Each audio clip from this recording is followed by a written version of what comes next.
Hi, it's Tammy Gingro coming to you at Body and Balance, Tammy Gingro Body and Balance, coming to you today with an elderflower wine recipe.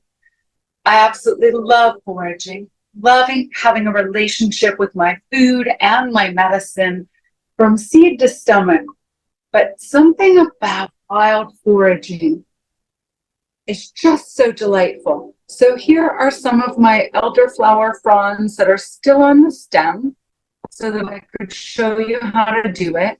They have a delightful but subtle, fresh, delicious aroma, and they're just beautiful. They are teeny, teeny, tiny little flowers. See how tiny they are? And I've already got this whole bowl. This took like 2 evenings, I'll be honest, sitting and just peeling them off. So we're going to do some of them for you here today so you see the process. I have all my ingredients laid out, and most of the things are prepped.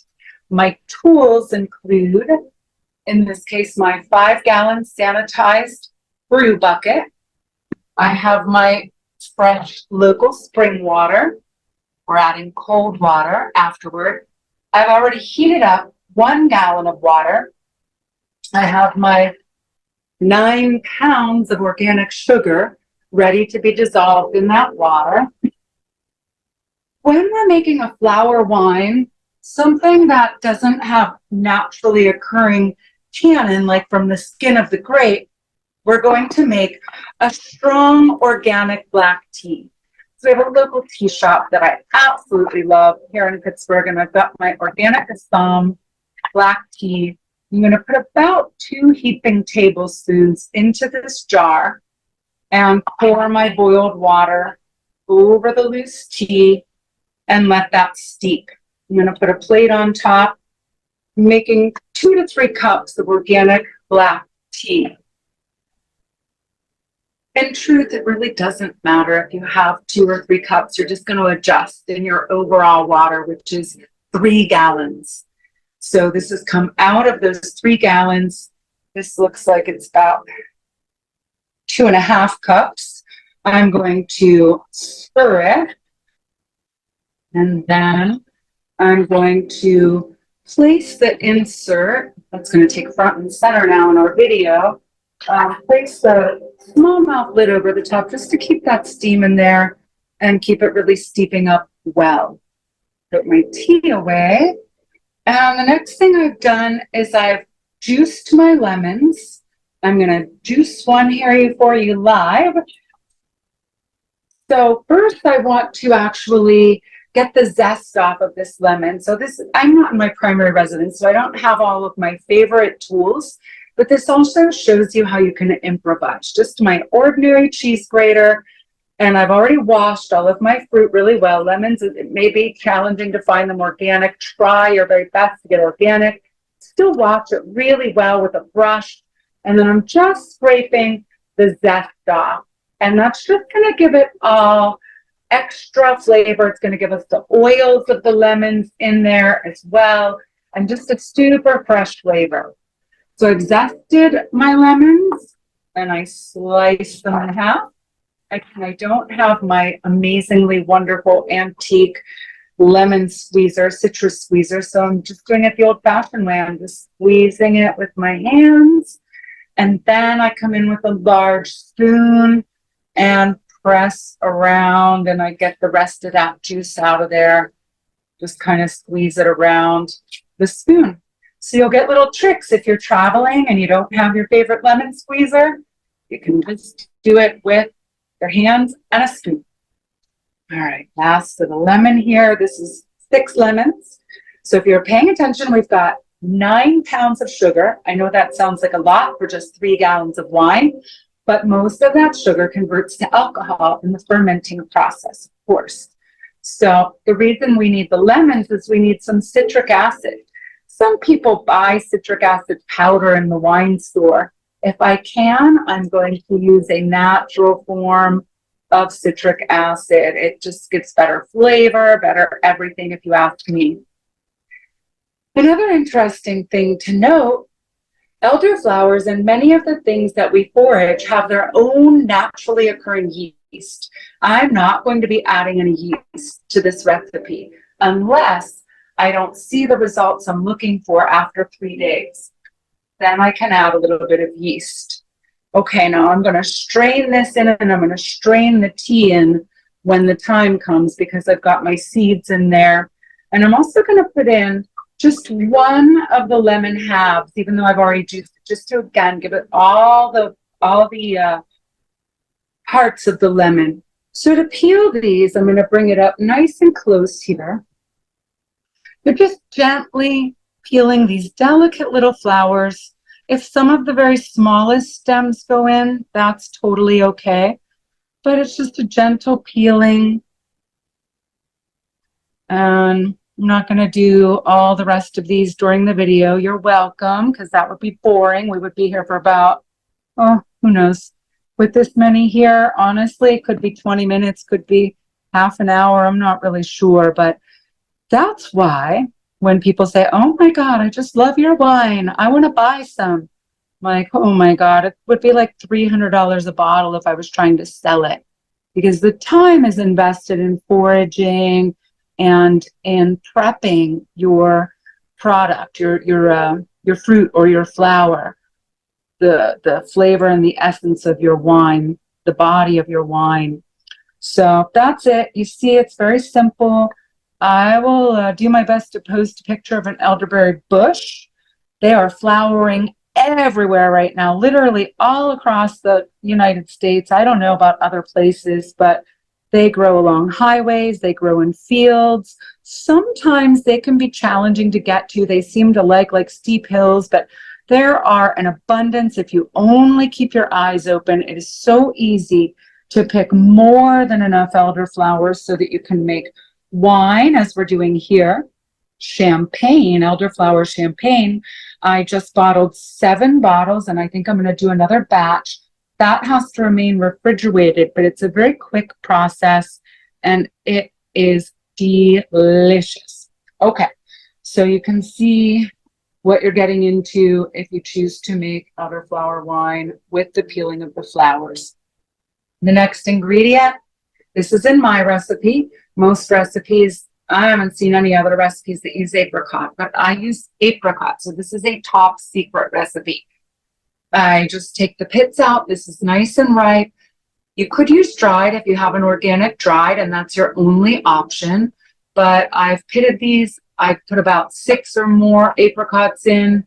And I'm going to put those into the hot water with the sugar and mash them a bit. I really want to get the maximum flavor out of those apricots. So now the time has come to put my sugar into my hot water.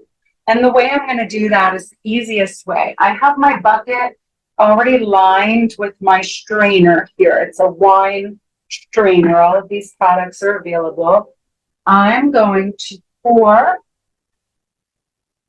my water first right into the bucket. I'll pour my sugar first. I just have a thought process. You know, obviously, I minimize my plastic use as much as possible. So the fact that I'm doing this primary fermentation in a food grade plastic wine bucket, still not like super wild about that. So I've dumped my sugar in, trying to get every last morsel out because, you know, the farming practices, it's good to honor the whole process of the plants that grew in the jungle climates and all of the laborers who harvested that sugar cane and turned it into this product that we use here and maybe take for granted. I'm going to dump in my apricots right into my bucket. And I'm going to pour my hot water. And then I'm going to stir and dissolve that sugar. I'm going to stir with a wooden spoon and dissolve that sugar. Excuse me here while I stir. This takes a minute. It's a large amount of sugar and probably about the most that I can dissolve in a gallon of water. So, pushing that around. I will also post pictures of the whole process. on my Instagram channel. So check out our Instagram at Body and Balance HC. Just making sure all the sugar is dissolved. Oh my God, I'm like Wilson from Tim the Toolman Taylor, where you only saw the top of his head over the fence. Anybody remember that show? I might be giving away my age. All right, I think I've got my sugar dissolved. Give it certain, give it another little swishy swashy. Looks really good. Looks like that's all dissolved. I'm going to go ahead. I'm going to wait until I put the cold water to put the lemon juice, and I'm going to let this tea steep longer. I would have started it sooner, but I really wanted to kind of do everything live in the video. So I'll give that another stir. But that can be, this all can be added. This will be added after it cools a little bit. So the next step is to add my cold water to bring down the temperature. It's really hot here in southwestern Pennsylvania right now. We're reaching the 90s, which is unusual and quite humid. So the reason that I want my water to be room temperature when I add my flowers is because of that naturally occurring yeast that we talked about. It would be destroyed if I put it into boiling water and made a tea in that way from the flowers, which most recipes will tell you to do. But we're using naturally occurring yeast and not adding any additional yeast. So next, I'm going to go ahead and pour my cold water in.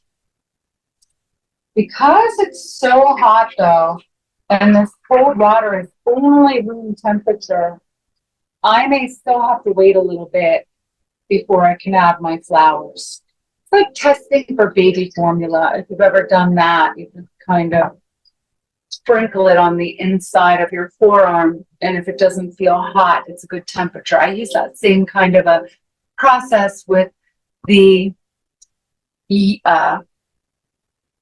Yeah, if I don't have an actual thermometer, then I just make sure you want it to be around 100 degrees for the yeast, not hotter, or it will get destroyed. So I'm just going to see how hot that is. That's actually a perfect temperature.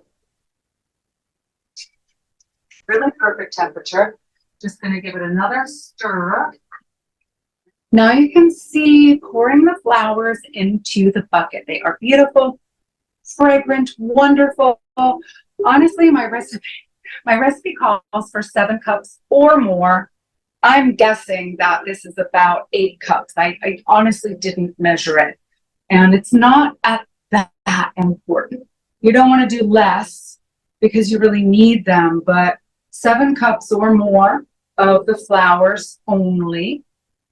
And our lemon juice. This doesn't really matter if the seeds are in there because we strain the flowers out anyway, but I do take the seeds out for some reason. I like to take the seeds out. There's little chunks of lemon. I'll leave those in there. That's going to just add to the body. We'll put those in the compost later. We're going to drop our 1 squeezed lemon half in there. The last of that juice out.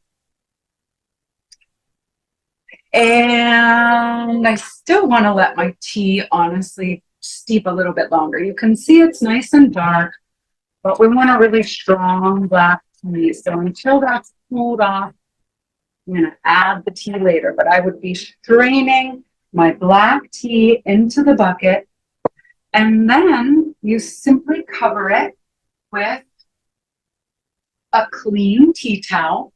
You're going to stir this twice a day for at least 3 days.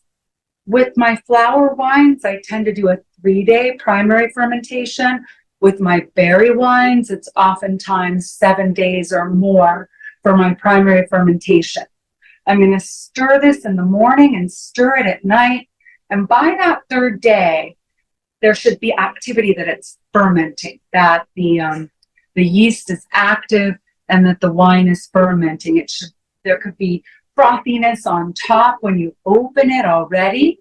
It might look a little frothy, and when you stir it, it'll fizzle, you know, like a carbonated beverage.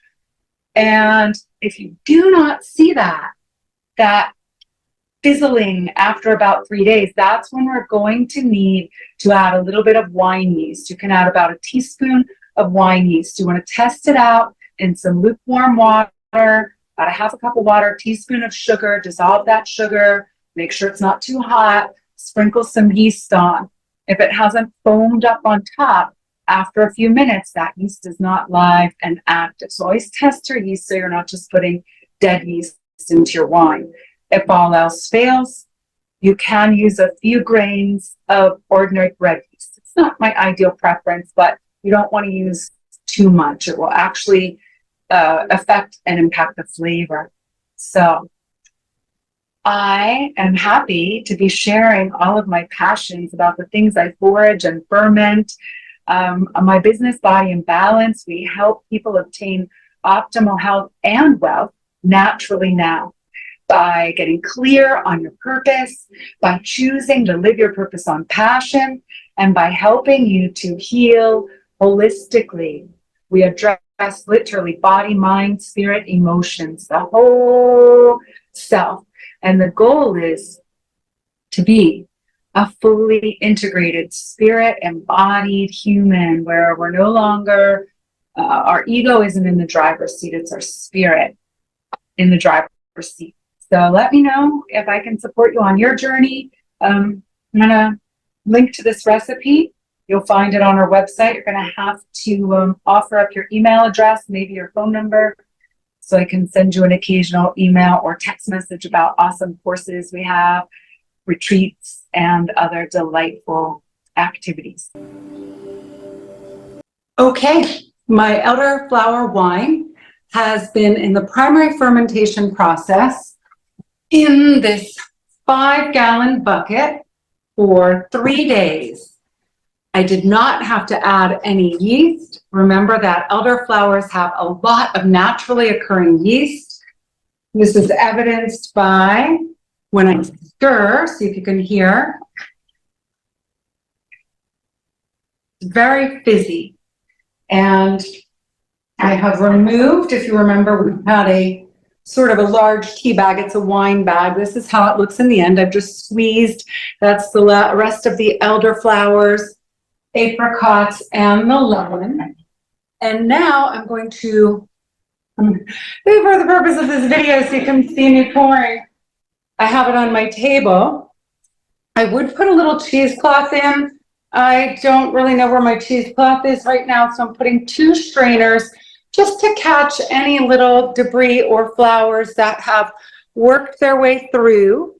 And you're going to get to watch me pour roughly 3 gallons of wine into the secondary fermenting jar called a carboy. We'll put an airlock on the top when we're finished. I'm going to pour that through a large funnel. It'll stay in this secondary fermentation process for up to 3 months.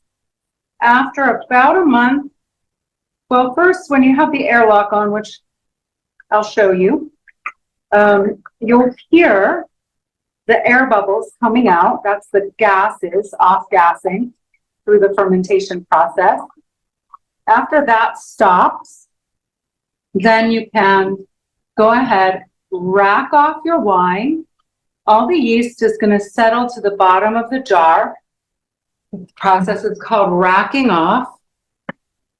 After you, look how beautiful that is. Just look at that beautiful finished product. Well, it's not finished, it's working.